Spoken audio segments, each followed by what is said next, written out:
It may not be the most glamorous topic, but I get so many questions about skincare down there. So let's get into the most common concerns that I get asked about and what you can do about it.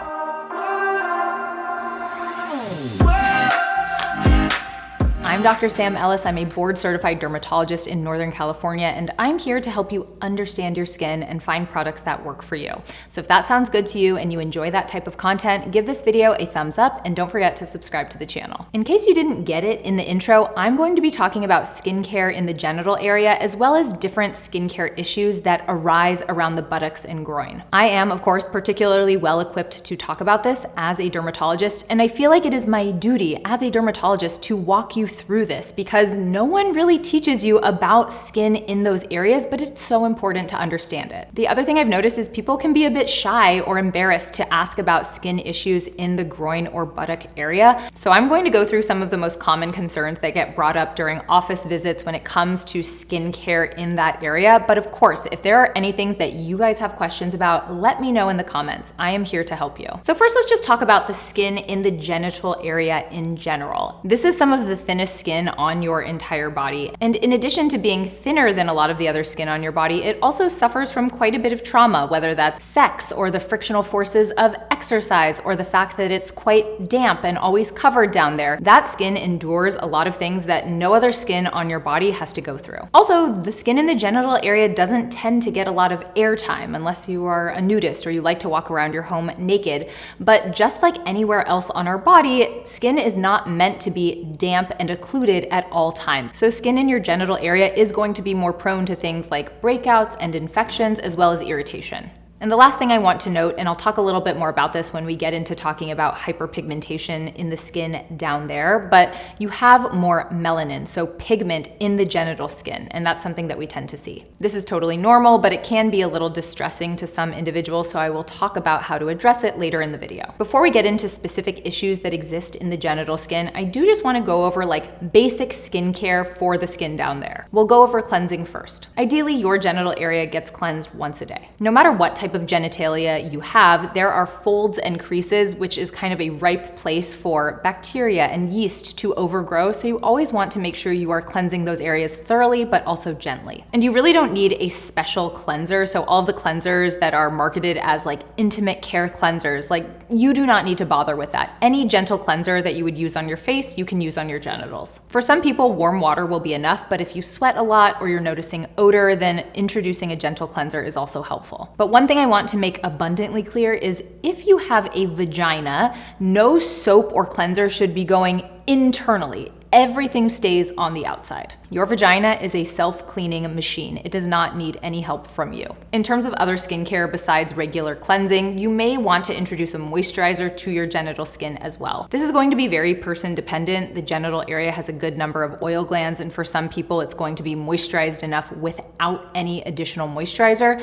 But if you're noticing dryness or irritation, then having a moisturizer as part of your routine can be helpful. Sometimes I get asked if products from my brand like the cleanser or the barrier therapy cream can be used in the genital area, and it certainly can. It's designed for sensitive skin, and as long as you're being gentle with your product application and you're not using harsh exfoliants or scrubs in that area, you're gonna be fine. Aside from the general skincare that you are applying to the genital area, what type of undergarments you wear can also make a difference. Because that area doesn't get a lot of natural airtime, wearing something like breathable cotton underwear or even certain athletic performance fibers like certain polyester blends can be helpful. You essentially want air circulating over that area as much as possible. As a dermatologist, I am convinced that if more people washed their genitalia regularly and spent more time being naked, a lot of issues in the genital area would be improved. Now that we have that lesson out of the way, let's talk about common skin issues that arise in the skin down there and what to do about them. First and foremost, butt acne or breakouts on the bum. Now, it's actually quite uncommon to get traditional acne, also known as acne vulgaris, what we typically see on our face and chest and back, on the booty. In general, if you have breakouts on the tush, they are attributable to something else. Probably the most common is something called folliculitis and its brother, pseudofolliculitis. Folliculitis means inflammation of the hair follicles, and whether or not when you look at your tush you see hair, you do have tiny little hairs on your booty that arise from a hair follicle, and those hair follicles can get clogged or irritated, which leads to folliculitis. With a true folliculitis, you are generally thinking about having an infection of those hair follicles, follicles, like I mentioned earlier, that area is ripe for bacteria to grow. But more often than not, you have something called pseudofolliculitis. So it's not actually an infection of the hair follicle, but the hair follicle is getting irritated when the hair is growing out of it. If you have folliculitis or pseudofolliculitis, which usually shows up as little red bumps or even pus-filled bumps that sometimes can be tender, there are varying causes of that. One of the main causes of this is actually just sitting for long periods of time. Friction increases the risk of those hair follicles becoming clogged, as well as those hair follicles developing bacterial overgrowth. And so when you sit for long periods of time, you run that risk. Even more than just sitting around in your sweaty workout clothes raises that risk like crazy. I cannot tell you how many booty breakouts I started seeing in the beginning of the pandemic between people being at home, sitting more, wearing more tight-fitting clothing like leggings, which increase that friction, plus the introduction of a Peloton and people having sweaty tushes. It was crazy. So really one of the best things you can do if you have folliculitis or pseudofolliculitis on your bottom is to change your habits. This is going to involve less time sitting, so whether that means involving a standing desk or taking breaks from whatever you're doing to get up and move around. It also may involve changing what you're wearing when you are working or spending time sitting during the day. For a long time, my sort of lounge wear of choice was leggings, but I even found that I was getting more prone to breakouts. And once I switched to wearing looser fitting pants, so many of those issues went away. And then of course, lastly, we all know in our heart of hearts that after we work out, we should probably take a shower. So instead of working out and then moving on to another task, just hop in the shower. It doesn't have to be a big extensive thing, but a few minutes to just rinse off the bacteria is worth it. But the reality is, even if you make all of these behavioral interventions, some people, just because of their genetics, will be more predisposed to developing folliculitis. So what can you do about it? First and foremost, I recommend introducing an antimicrobial wash into your shower. The most popular ingredient when it comes to fighting folliculitis and improving those types of body breakouts is using something called benzoyl peroxide. You'll find this in so many over-the-counter acne washes, and it works by not only destroying bacteria, but it also can help unclog your pores. Panoxyl is an acne wash that I have been prescribing for years, and it's wonderful for people who have facial acne, but it can also be brought onto the body and into the groin and buttock area. Another benefit of using an antimicrobial wash is that bacteria on the skin are what cause odor in that area. So if you struggle with body odor and you feel like it might be emanating from your groin area, maybe a benzoyl peroxide wash is right for you. Now, a couple of downsides of benzoyl peroxide. For some people, although this is pretty rare, it can cause irritation, or some people can even be allergic to it. But the more annoying thing about it is that it can bleach your clothing and your sheets. And if you wash it off very thoroughly, this won't be an issue, but I've just found in my personal experience and in talking with my friends and patients that you often don't fully rinse it off, and so you end up destroying a couple of towels as you acclimate to using it. An alternative antimicrobial wash is something called Hibiclens or chlorhexidine. This is a cleanser that we usually use to prepare patients for surgery, but it can be used at home as well. This won't bleach your clothing, but I think a lot of dermatologists and healthcare professionals are a little bit hesitant to widely recommend Hibiclens because we don't want people or the general population to build up a resistance to it and then for us not to be able to use it in a hospital or healthcare setting. Also, Hibiclens can be toxic to the ears and to the eyes, so if it is something that you are introducing to your at-home shower routine, you need to keep it away from those areas. Also, of course, your dermatologist can help you out with this folliculitis issue. It's not uncommon for me to prescribe something like clindamycin, which is a topical antibiotic to help with folliculitis,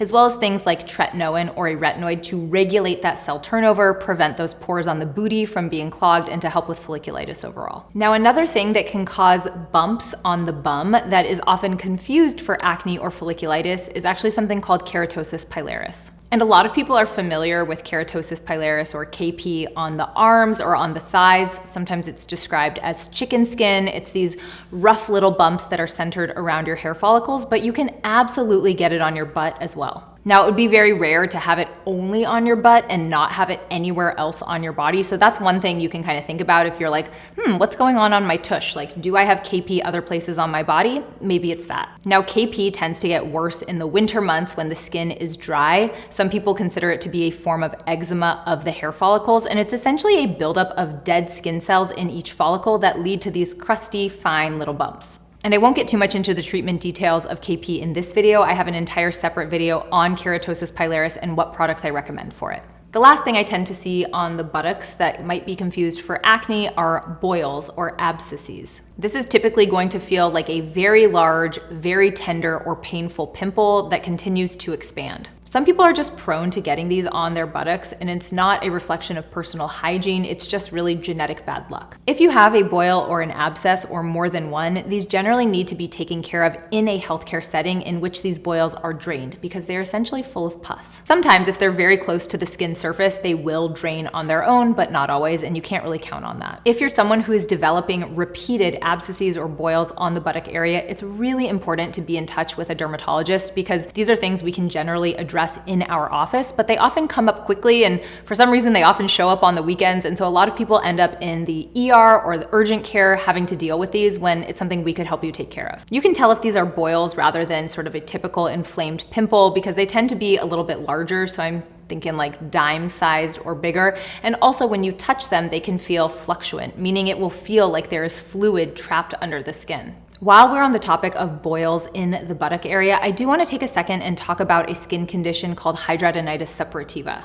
It's also known as acne inversa, and it's characterized by painful lumps or cysts or boils that form under the skin, and specifically in areas of creasing. So for example, you can get it in the armpits, under the breasts, under the abdominal folds, but I also commonly see it in the groin, in the skin that overlies the pubic bone, and on the buttocks. I wanted to raise awareness about this because you are genetically predisposed to developing Hydranitis Septiva, and I've had so many patients who I see as an adult, and when I'm doing their skin exam, I can see scars in their groin area where I can tell they've had HS or Hydranitis Septiva outbreaks in the past, and they just thought, oh, it's normal to be getting boils my entire life, and it's not. This is a condition that typically comes on during puberty, so for a lot of people, they'll tell me, oh, this started in my teenage years, and it might be something that affects a patient once or twice a year, but it can be a daily struggle for some individuals. One thing that's pretty indicative of HS or Hydranitis Septiva is if you see blackheads in the armpits or in the folds of your skin. But also if you're having recurrent painful lumps or draining sores in those areas, it's really important to get plugged in with a dermatologist. Many of the things I've already talked about as being helpful for folliculitis, like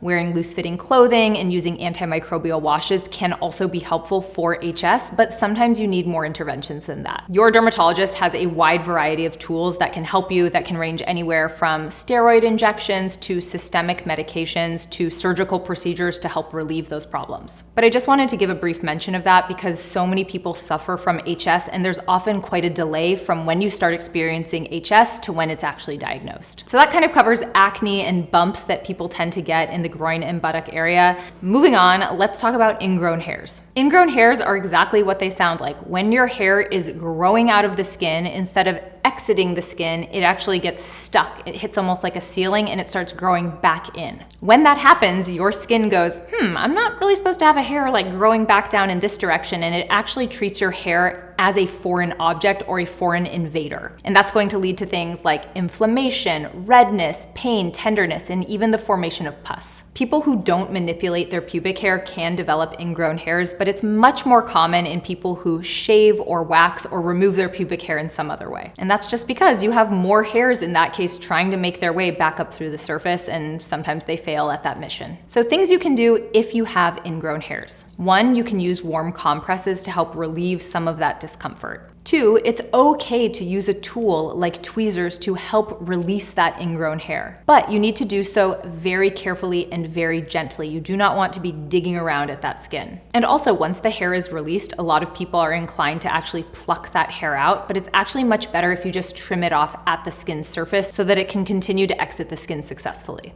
Other things you can do for ingrown hairs, and this really applies to ingrown hairs anywhere, whether that's in the beard area, the armpits, the groin, is you can use a little bit of over-the-counter 1% hydrocortisone cream, so a very mild steroid cream to help with any itch or irritation that arises. And you don't want to be putting steroid cream of any potency on your genital skin day in and day out, but if you need to use it once a week or a few times a month to help give you some comfort or relief down there, that's perfectly fine. I do have a couple favorite products for people who are prone to ingrown hairs. One is called Tend Skin. This is meant to be used as an aftershave no matter where you're shaving, but it has alcohol in it, which which is an antiseptic, and it also has aspirin, which is an anti-inflammatory. And I really like this because although it doesn't prevent you from getting ingrown hairs, it helps relieve a lot of the irritation, inflammation, and even sometimes itch that can accompany that. I usually recommend applying this once a day for a couple days after any shave. And then I also really like the Ingrown Hair Tonic from Topicals. It's kind of like a rollerball style application, and it has alpha hydroxy acids and beta hydroxy acids in it. I personally don't recommend using this right after you shave. It's going to sting like crazy, but maybe a couple days after, because it really helps exfoliate that skin so you are less prone to getting clogged pores or hairs that can't exit the surface. And in addition to that, the beta hydroxy acids and alpha hydroxy acids in there are going to help with skin cell turnover and help brighten that skin, because a lot of times people who get ingrown hairs also develop a dark spot in that area, and this will help that resolve faster. I also have a step-by-step shaving video that teaches you how to shave the skin in the genital area specifically, so you should totally check that out. Another common concern that comes up when people are talking about their genital skin is hyperpigmentation. Like I mentioned earlier, we have a higher concentration of melanocytes or pigment-producing cells in the genital area, so it's not uncommon to see darker skin in that area as well. And most of this is physiologic, meaning it's the natural process of your body. We also see skin down there get darker during hormonal shifts, like during pregnancy, for example. When your estrogen and progesterone surge, you also get pigmentation. The groin and buttock area is also an area that experiences quite a bit of friction, whether that's your underwear rubbing, shaving, waxing, sexual practices. There's just a lot going on there. And that friction can cause irritation and inflammation and subsequent hyperpigmentation. So let's talk about what you can do about it. One, big fan of laser hair removal, and I actually should have mentioned this when I was talking about folliculitis and Hydranitis Septiva. If you are someone that gets recurrent ingrown hairs or infections or irritations of the hair follicles, laser hair removal can be curative. But it also allows you to space out how often you are shaving or waxing, and although laser hair removal may not remove the hair in its entirety, you will have to do those hair care practices a lot less frequently, and therefore you're causing a lot less irritation and subsequent hyperpigmentation of that skin. You can also use some very gentle chemical exfoliation in the groin and buttock area to help lighten the skin there. The Topicals High Roller that I talked about earlier that has the beta hydroxy acid and alpha hydroxy acid that helps with ingrowns is also great for pigmentation in this area. I also love the Urea Moisturizing Milk from my brand Prequel. Urea offers really gentle exfoliation and can be great for addressing skin in the genital area. And anytime we are talking about exfoliation, we also need to be having a conversation around sun protection, because exfoliation increases your sun sensitivity and sun increases your hyperpigmentation. And you might be thinking, okay, that area is not getting a ton of sun, but if you are out in a bikini or a Speedo, for example, and you are getting sun directly on your bikini line, that can make pigmentation worse. I find that people tend to miss sunscreen application adjacent to their straps, so whether that's like their bikini straps up here or their shirt sleeve, and the same goes for down there. I've seen so many people get sunburns like right above their bikini line, so make sure you are getting sunscreen into all the nooks and crannies. Topical prescription retinoids like tretinoin, or even ones available over the counter like Differin or Adapalene 0.1% gel, can also help with skin cell turnover and can lighten some of that hyperpigmentation. And lastly, prescription hydroquinone, which is an agent that prevents your melanocytes from producing as much melanin, can also be really helpful here. Hydroquinone should always be used under the supervision of some type of medical professional, and it's available via prescription only, but it can be very helpful. Now, if there are any other skin issues that you have run into in the groin or buttock area that I did not bring up today and you would like me to go over them, definitely let me know in the comments. I will say, if you have any persistent growths or rashes in the genital area, it's really important to get those evaluated by a healthcare professional. Many different sexually transmitted infections as well as inflammatory skin disorders show up in the groin area, and we can help you get the proper diagnosis that you need to take care of them. With that, I think that's going to be a wrap on taking care of skin in your more intimate areas. If you have any recommendations for skincare down there, let us know in the comments. Thank you so much for watching. Don't forget to like and subscribe to the channel, and I'll see you next time.